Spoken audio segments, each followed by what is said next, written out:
আদিবাসী সম্প্রদায়কে ভোটার তালিকায় অন্তর্ভুক্তির উদ্যোগ, আদিবাসী সম্প্রদায়কে ভোটার তালিকায় অন্তর্ভুক্তির উদ্যোগ নির্বাচন কমিশনে কিভাবে অন্তর্ভুক্ত করা হবে সত্যসুন্দর ভট্টাচার্যের কাছ থেকে জানবো। সত্য, দেখো, রাজ্যের বিভিন্ন জায়গায় আদিবাসী অধ্যুষিত বিভিন্ন যে সমস্ত জায়গাগুলি রয়েছে তাতে আদিবাসী সম্প্রদায়ের বহু ভোটার রয়েছেন। তাদের ক্ষেত্রে দেখা যাচ্ছে বিশেষ করে টোটো বা এই ধরনের যে সমস্ত সম্প্রদায় রয়েছে, বিশেষত বাঁকুড়া, পুরুলিয়া, বীরভূম এই এলাকাগুলিতে তাদেরকে কিভাবে ভোটার তালিকায় অন্তর্ভুক্ত করা যায় তা নিয়ে চিন্তা ভাবনা করছে নির্বাচন কমিশন। তার কারণ তাদের খসড়া ভোটার তালিকায় তাদের নাম রয়েছে, কিন্তু তাদের কাছে নির্বাচন কমিশনের যে প্রয়োজনীয় নথিপত্র সেই নথিপত্র কিন্তু তাদের কাছে অনেক ক্ষেত্রেই দেখতে পাওয়া যাচ্ছে না বা তারা দিতে পারছেন না।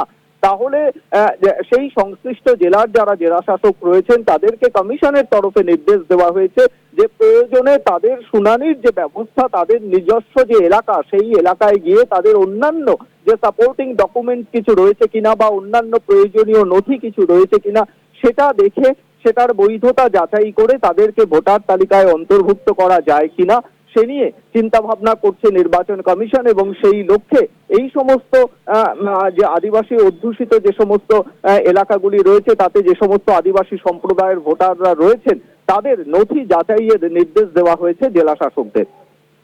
ধন্যবাদ সত্য। কথা বলছিলাম প্রতিনিধি সত্যসুন্দর ভট্টাচার্যের সঙ্গে।